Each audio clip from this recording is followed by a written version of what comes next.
그래서 이제 조국도 입 다물고 있을래다가 이제 튀어나와가지고 싸움질을 시작을 했습니다. 이거 잠깐 보시죠. One battle after another. 자, 해석을 하면은 뭐 하나의 전투가 끝나면 또 다른 전투가 시작된다 뭐 이런 뜻이죠. 네. 자, 조국 전 대표가 낙선 인사를 다 마치자마자 폭풍 SNS를 하면서 역부원과 각을 세우고 있습니다. 자, 먼저 평택을 선거는 양보하고 사퇴했어야 된다라는 박지원 의원의 주장에 대해서 동의할 수 없다라고 얘기를 했는데요. 박지원 의원 이야기 한번 먼저 들어보겠습니다. 네. 그래서 제가 조국 대표가 사퇴해라. 그래야 조국 당신한테도 미래가 있고 조국 혁신당의 미래가 있다. 마치 선거연대가 거부됐다고 하는 것은 자기는 하자고 했다고? 파기한 사람이 조국이에요. 예, 평택을 선거가 끝난 지가 한참 됐습니다. 보름 넘었잖아요. 여전히 그 패배 원인을 놓고 신경전을 벌이는 겁니까? 그런 모습인 것이죠. 예. 자, 이어서 보시면 조국 전 대표는 아니 민주당은 평택에 후보를 내도 문제가 없고 조국 혁신당은 후보를 내면 연대를 깨는 것이냐라고 반발을 했고요. 네. 심지어 민주당의 평택 전략이 다른 지역 선거에 어떻게 나쁜 영향을 줬는지 엄밀히 따져보라라고 얘기를 했습니다. 다시 말해서 자신이 평택에서 진 것이 민주당의 전체 선거에 악영향을 줬다 이렇게 얘기를 하고 있는 셈이죠. 자, 그러자 이제 박지원 의원은 선거 2년이나 남았다면서 다음 총선 2년이나 남았으니까 성급하면 안 된다라며 이렇게 재반박을 했습니다. 예. 민주당과 조국 혁신당은 냉랭한 관계가 계속될 것 같습니까?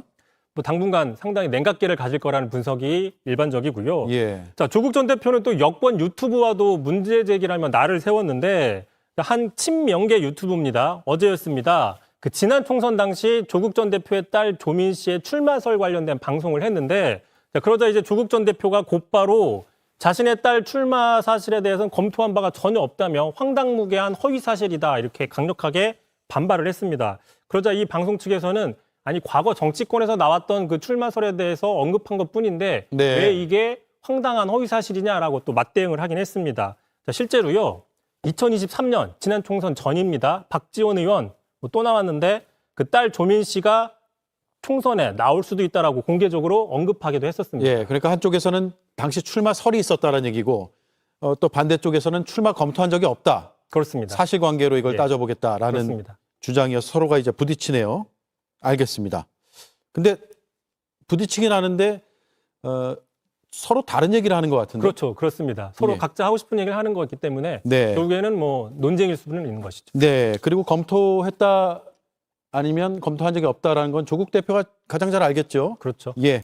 예, 제가 더 센, 더 강한 조지리가 돌아왔다. 이렇게 썸네일에 제목을 달았는데 완전히 총기 난사를 하고 있어요. 예, 자기 눈에 거슬리는 건 이제 다 물어뜯고 싸움질을 하는 이런 양상으로 나타나고 있습니다. 이게 이제 그 분노 단계죠. 예, 그다음 그 뭐죠? 감정의 무슨 그 있잖아. 죽음으로 이르는 무슨 5단계인가 뭐 그런 거 있잖아요. 심리학에서. 그래서 처음에는 뭐 부정, 그다음에 뭐 분노, 뭐 체념, 뭐 이런 단계로 죽음을 이제 받아들이게 된다. 뭐 이런 얘기를 하지 않습니까? 그래서 뭐 예컨대 내가 뭐 병원에 갔는데 시한부 선고를 받았어. 그러다가 이제 그다음엔 분노, 막 화가 나는 거. 왜 나한테 이러는 거야? 왜 나한테 이런 안 좋은 일이? 그러다가 뭐 체념, 뭐 이런 단계로 가는 것처럼 지금 이제 2단계쯤 온 것 같아요. 그죠? 분노 단계에 왔어요. 처음에는 부정을 했지. 이길 거야. 조국이 진짜 웃겼잖아요. 여러분 기억나세요? 지방선거 때 출구조사 나왔을 때 당선 인터뷰를 했어요. 당선 인터뷰를 했어. 예, 상호님 대세는 흘러 벌써 이 대통령으로 흘렀는데 바람보다 빠른 어른 박지원 의원한테 다들 좀 배워야 할 듯. 그러게 말해요. 예. 처음에 그 출구조사 나오고 출구조사도 2개가 나와가지고 JTBC에서 나온 게 있고 방송 3사가 나온 게 있는데 그게 다 오차범위 내여가지고 뭐 이렇게 만세를 부를 상황이 아니었는데 아니 당선 인터뷰를 하고 앉아있는 거예요. 저 어디 맛이 갔나 저는 그래서 그때 그걸 보고. 예? 그러다가 이제 결국은 이제 3등으로 끝나는 이런 상황이 왔는데 그때가 이제 부정 단계예요. 뭐냐면 김어준이 밀어주고 우리 이재명 문재인 대통령을 좋아하는 사람들이 이렇게 많고 조국을 좋아하는 사람이 이렇게 많고 친문 세력이 이렇게 많은데 내가 그깟 평택에서 김용남한테 못 이기겠느냐 막 이렇게 생각을 했던 거지. 그러니까 이제 출구조사 결과 나오니까 이긴 줄 알고 그래 맞아 우리는 힘이 있어 아직 김어준은 아직 세 우리 털레반들은 많아. 뭐 이런 이제 생각을 가지고 있다가 결과가 이제 3등으로 나오니까 이거 아닌데 이럴 리가 없는데 이거 부정선거 아니야? 이게 이제 부정 단계인 거죠. 그리고 이제 며칠 지나니까 막 화가 치밀어 오르는 거예요, 지금. 분노 단계. 이 분노 단계에서는 남 탓을 합니다. 예? 남 탓을 해요. 야, 이 새끼, 저 새끼 때문에 졌어. 이 박지원 때문에 졌어. 그 다음에 누굽니까? 우리, 그 대변인 하셨던, 강미정 때문에 졌어. 막 남 탓의 단계로 가는 거야. 막 분노. 여기저기다 막 화를 내는 거야. 막 그러잖아. 너 때문에 내가 인생이 이렇게 개판이 난 거야. 이 박지원, 이 노인네 때문에. 이 강미정, 네가 유튜브 나가가지고 나를 자꾸 조져가지고 내가 이렇게 된 거야. 막 다 화가 나는 거야. 막 주변에 있는 사람들이. 그리고 막 여기저기다 싸움질하고 막 욕짓 막 하고 막 멱살 잡고 막 이렇게 되는 거죠. 아까 뭐 손혜원 의원님도 오셨는데 손혜원 의원님이 그 지난주에 JTBC 나가셔가지고 야 이거 양정철이 관여된 거 아니냐 조국당 창당 과정에 이런 얘기를 했잖아요. 뭐 그거는 사실 뭐 그럴 수도 있는 거지. 일종의 합리적 추론이잖아요. 근데 이제 그거 가지고도 화를 내는 거예요. 혁신당 창당 양정철 기획? 이러면서 혁신당 쪽에서 이거 허위 사실이다. 그래갖고 뭐 손혜원 의원을 또 비난을 하고 난리가 났어. 근데 손혜원 의원님이 대처를 잘하셨어요. 이거는 개인적인 의심인데 아니면 사과 이렇게 하면 됩니다. 혜태님, 네, 어찌 그리 집단에 대해 빛의 속도로 노발대발 보호 조국당 성비위 사건은 노발대발 좀 해봐라. 아니 바로 손혜원님께서 손혜원 의원님께서 이런 면이 우리 손혜원 의원님은 장점인 것 같아. 아니면 말고 미안해. 미안하다. 내가 그냥 좀 의심을 했는데 아닌가 보네. 아니면 말지 뭐. 아니면 어떡할 거예요? 아니 이게 긁힐 일이에요? 제가 볼 때는 이거는 그냥 일종의 뭐 의심을 가지고 뭐 추론을 한 거잖아. 뭐 정치 비평이라는 게 그런 거잖아요. 팩트만 가지고 얘기하는 건 아니잖아. 근데 이걸 가지고 뭐 이런 얘기 의심을 할 만한 상황이기도 하고 제가 볼 때는 정황상 충분히 의심을 할 만한 개연성이 있어요. 아니 김어준이 어버 키웠고 김어준하고 양정철하고 깐부 사이인 거는 온 국민이 다 아는 얘긴데 김어준이 끝까지 조국을 밀었잖아. 창당 과정부터 지민비조 이거 퍼뜨린 사람이 누굽니까? 김어준이 열심히 모아가지고 12석 만들어준 거는 대한민국 국민이 다 아는 얘기잖아요. 그럼 뭐 김어준하고 양정철의 관계를 고려를 하면은 당연히 양정철이 조국당 혁신 과정에 창당 과정에 조국당 창당 과정에 뭔가 영향을 미쳤을 가능성은 충분히 있는 거고 충분히 해볼 만한 의심인 거지 이거는. 근데 그걸 가지고 뭘 그렇게 화를 내? 뭐 그럴 수도 있지. 그래서 손혜원 의원님이 미안하시대요.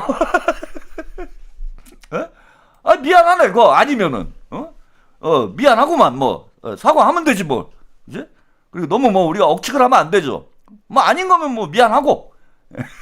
손혜원 의원님 잘하셨습니다. 이거 뭐 깔끔하게 사과해버리면 돼요. 뭐 그 사실 확인할 뭐 방법도 없는 문제이기 때문에 이걸 가지고 뭐 논쟁을 해봐야 뭐 서로 답이 없는 거라 우리 손혜원 의원님이 그냥 쿨하고 깔끔하게 사과를 하시니까 뭐 더 이상 뭐 할 얘기가 없는 거잖아요.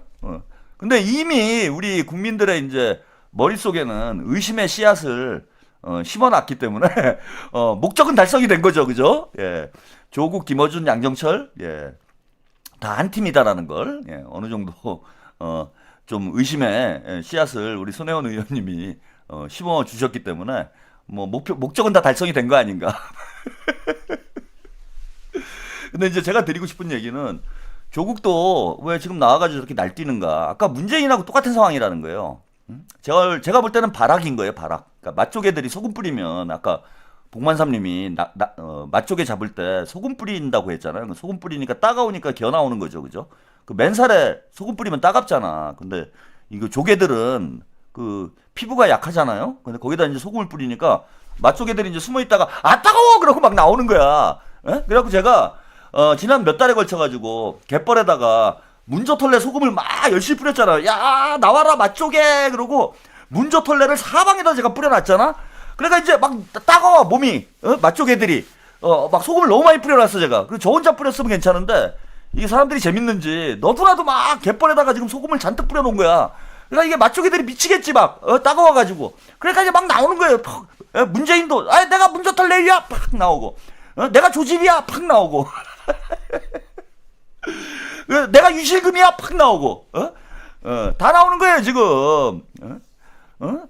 예. 그래서 이거는 이제 그 예정된 결과라고 봅니다. 지금 이제 왜 이렇게 튀어나오는가? 우리가 그 소금을 뿌린 이유는 이거잖아요. 맛조개를 낚으려고, 맛조개를 잡으려고 소금을 뿌린 거잖아. 그 소금을 뿌려놨기 때문에 나오게 돼 있는 거예요 지금. 따가운 거야, 쉽게 말씀드리면은. 괴로운 거예요. 힘든 거야 지금. 그동안 소금을 많이 뿌려놔가지고 맛조개들이 너무 힘든 상태가 돼가지고 이제 안 튀어나올 수가 없는 상황이 된 겁니다. 그래서 저는 이제 뭐 발악을 하고 있는 거다라고 봐요. 누가 봐도 이제 뭐 여론조사 결과만 놓고 봐도 정청래가 당대표가 되기는 사실 어려운, 뭐 다음 주에 출마 선언을 한다고 그러는데 제가 볼 때는 불가능한 일이라고 봅니다. 예. 그래서 영끌을 하는 거죠, 한마디로. 친문들을 다 끌어모으겠다. 할 수 있는 건 다 해보겠다. 이게 발악이에요, 발악. 그 여러분, 이낙연 망가질 때 한번 생각해 보세요. 이낙연도 조국이 지금 하는 짓이 이낙연이 하는 짓하고 제가 볼 땐 똑같아요. 기억을 한번 더듬어 보세요. 이낙연이 막 총기 난사했잖아, 막. 뭐 아무데나 막 쐈잖아요. 이낙연이 민주당 나가기 전에. 물론 이놈들도 그런 계획도 있을 거라고 봅니다. 어제 이제 추미애가 인터뷰하는 거를 제가 소개를 해드렸는데, 얘네들이 이제 협박질 할 수 있는 건 그거예요. 분당, 뭐 이거 가지고 협박질 하겠죠, 앞으로. 그리고 실제 당을 깰 수도 있다고 봅니다. 그래서 뭐 조국당하고 새로운 당, 문조털래당, 조털당, 그렇게 해야 되겠네, 그죠? 당 이름이 뭐 5글자면 너무 기니까 문조털래당은 너무 길잖아요. 그러니까 보통 3글자잖아. 뭐 민주당, 국민의힘도 이제 4글자니까 좀 부르기가 그렇잖아. 그래서 문조털래를 당명에 다르면 그러니까 문조털래당으로 하고 약칭은 조털당. 좋잖아요. 김어준하고 조국이 만든 조털당이다 이거는. 나연 비주님. 약칭 조털당. 이걸 이제 창당을 해가지고 이게 이제 어떤 협박이 가능하냐면은 야, 총선 때 조털당이 막 전국에 공천해가지고 니네 다 떨어뜨리게 하겠어? 뭐 지들이 당선은 안 돼. 근데 민주당도 떨어뜨릴 거야. 대설 때 이제 조국이 출마를 해가지고 심상정 역할을 하는 거죠. 심상정 역할을 해가지고 뭐 한 3% 5% 받아가지고 대선 때 국민의힘이 이기게 만들겠다. 이런 이제 협박질도 아마 생각을 하고 있을 거예요. 최후의 카드로. 그래서 이낙연이 그런 거 하려고 그랬던 거죠. 이낙연이 이제 당 깨고 나가가지고 결국은 그 누굽니까 김문수 지지 선언했잖아요. 그래서 분당까지도 머릿속에 저는 그려놓고 있는 상황이기 때문에 정떼기 하는 거예요 지금 한마디로. 저는 문재인이나 조국이나 정청래나 그냥 정떼기 하는 거다, 정떼기. 분당에 어떤 명분을 쌓으려고 나중에 최악의 상황이 왔을 때 뭐 그런 지금 작업을 하고 있는 게 아니냐. 그래서 스스로 무덤을 파고 있는 거죠. 과연 자기들 생각대로 될까요? 그건 뭐 나중에 좀 말씀을 좀 드리고요. 한 가지 간단한 얘기 하나 조금 더 하고 가겠습니다. 자, 오늘 최희영 문체부 장관이요. 정부가 특정 정치 시사 유튜브에 수십억의 광고 사실이 아니다라는 입장을 밝혔어요. 그 다음에 문화체육부에서는 허위사실 유포고 법적 조치 대상이다. 이거 이제 뭔지 다 아실 거예요. 그 박시영 TV에 최민희가 나와가지고 이런 얘기를 했습니다. 그죠? 이거 잠깐 보시죠. 못 보신 분들을 위해서. 최민희 의원님, 유튜브 정부 광고비 700억 지출 내역 공개 가능하겠지요? 어디 어떻게 지원되고 쓰였는지 국민들은 알 권리가 있습니다. 확인 부탁합니다. 이미 저희가 정부 광고비 1억 넘는 그 전체 금액에 대해서 제가 문체위 갈 거기 때문에 그 언론진흥재단과 문체부에 자료 요청을 해놨습니다. 참고로 저희는 이런 한 장 받은 바 없다는 걸 분명히 했습니다. 앞으로 받을 생각도 없습니다. 최민희 의원님, 유튜브 정부 광고비 700억 지출 내역 공개 가능하겠지요? 어디 어떻게 지원되고 쓰였는지 국민들은 알 권리가 있습니다. 확인 부탁합니다. 이미 네, 여기까지 보시겠습니다. ISH님 까왕사전 버전 1.0을 지금 공개를 해주셨습니다. 여러분들이 잘 보시고 다 읽어드릴 수는 없을 것 같고 잘 보시고 참고하시기 바랍니다. 이게 뭐 하는 짓입니까? 이게 법적 조치 대상이에요 지금 최민희 의원. 저거 가지고 지금 털튜브들이 여기저기서 방송을 하고 있던데 제가 좀 상식적으로 말도 안 되는 소리라고 했잖아요. 유튜브에 정부에서 광고를 한다라면 그건 구글하고 계약을 하는 거지. 개인 유튜버들하고 누가 계약을 합니까? 그리고 여러분들이 아니 광고 보셨어요? 어? 아니 그 유튜브에서 나오는 광고 말고 저도 지금 광고를 따로 하잖아. 그죠? 유료 광고를 따로 하고 있잖아요. 요 밑에 보면 뭐 알부민도 있고 뭐도 있고 광고를 하고 있잖아. 근데 이런 광고들 정부 광고가 개별 유튜버들이 광고하는 거 여러분들 본 적 있습니까? 아니 이거 거의 상식 수준의 문제 아니에요. 근데 이걸 과방위원장이라는 사람이 방송 나와가지고 확인도 안 해보고 확인이 필요한 문제도 아니에요. 저거는 그냥 저 정도면은 제가 볼 때는 저 뭐라고 해야 되나? 예? 그냥 지적 금치산자야. 지금자예요. 정금자도 아니고. 지적 능력이 그냥 IT 금치산자라고 해야 되나? 예? 뭐 이른바 우리 예전에 컴맹이라고 그랬잖아. 예? IT 금치산자 수준인 거야. 유튜브 광고가 어떤 식으로 진행이 되는지 자체를 모른다는 얘기 아니에요. 과방위원장이 어떻게 이걸 몰라? 다른 국회의원들은 모를 수 있어도 과방위원장은 알아야 되는 거 아니에요? 당연히. 그런데 정부의 유튜브 광고가 어떻게 진행되는지도 몰라가지고 본인이 유튜브 방송 나와가지고 뭐 직접 자기 입으로 한 얘기는 아니지만 누가 봐도 저 얘기를 들으면은 마치 정부가 특정 유튜버들에게 광고를 지원하는 것처럼 이렇게 오해를 할 수밖에 없도록 발언을 했잖아, 최민희가. 이거는 진짜 문체부에서 뭐 발표를 한 대로 이거는 책임을 져야 돼요. 법적인. 정부에서도 이런 걸 그냥 놔두면 안 돼요. 진짜 가짜뉴스 문제 너무 심각하지 않습니까? 아까 뭐 우리 손혜원 의원님이 슈퍼챗을 쏘셨을 때도 그 채팅창에다 가짜뉴스 쓴 거 아니에요? 뭐 손혜원 의원님이 뭐 제가 뭐 손전을 했다 손혜원 의원을 말도 안 되는 내용의 방송을 했다라고 가짜뉴스 퍼뜨린 거 아니야? 그거 다 처벌을 해야 돼.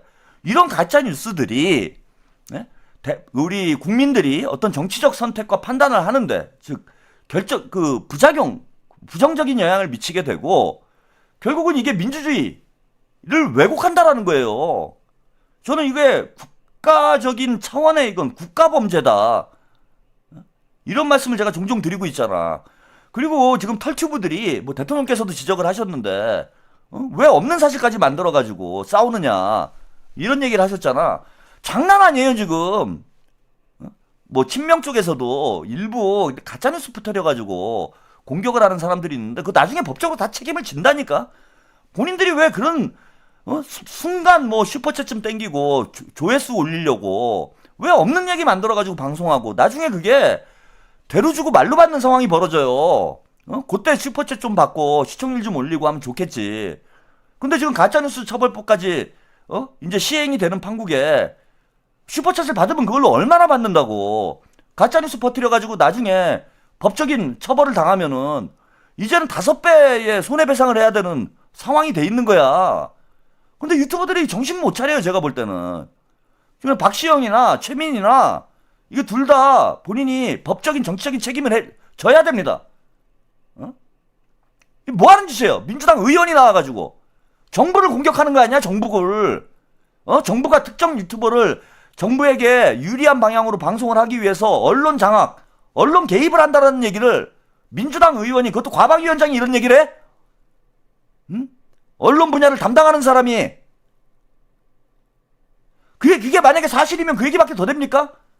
정부에서 돈 대가지고 언론 장악한다는 얘기밖에 더 돼요? 윤석열 때도 안 한 짓을 이재명 정부에서 한다고 여당 의원이 방송 나와가지고 입을 나불거리고 있는 게 이게 상식적으로 말이 되는 소리냐고. 그래서 저는 문체부에서 그냥 안 넘어갔으면 좋겠어요. 제발 좀. 이런 가짜뉴스에 저는 대통령께서 계속 가짜뉴스 근절을 해야 된다라고 강조를 하심에도 불구하고 이게 가짜뉴스에 너무 관대한 것 같아. 이 피해는 고스란히 우리 국민들이 당하는 겁니다. 그 여당 의원이라고 대충 봐주고 넘어가면 안 돼요.